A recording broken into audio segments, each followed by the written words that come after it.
যে ইতিহাস তোমার বইয়ের পাতায় নেই, সেই ইতিহাসেই লুকিয়ে আছে বীরত্ব, ত্যাগ আর সত্য।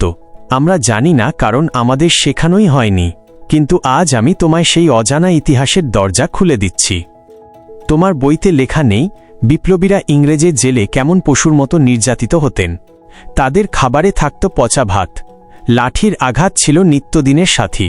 তারা মরেও মুক্তি পেতেন না, দেহগুলো ফেলা হতো গোপনে অন্ধকার রাতের গভীরে। এই ইতিহাস কোনোদিন কেউ শেখায়নি, তাই তুমি জানো না। পাঠ্যবইতে নেতাজির মৃত্যু নিয়ে প্রশ্ন তুললে উত্তর মেলে না।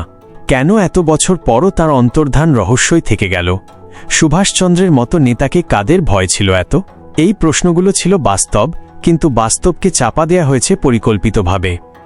হাজারো শহীদের রক্তে রাঙা মাটির ইতিহাস, আজ সেটা ফেলে দেওয়া হয়েছে অন্ধকারে। তোমরা যদি না জানো, তাহলে নতুন প্রজন্ম ভুল ইতিহাসই জানবে। তাই আজ এই ভিডিওটা শুধু ভিডিও না, এটা এক টুকরো হারিয়ে যাওয়া সত্য। এই ভিডিওটা যদি তোমার হৃদয়ে ছুঁয়ে যায়, তাহলে সাবস্ক্রাইব করো আর সত্য ইতিহাসকে ছড়িয়ে দাও সবার মাঝে।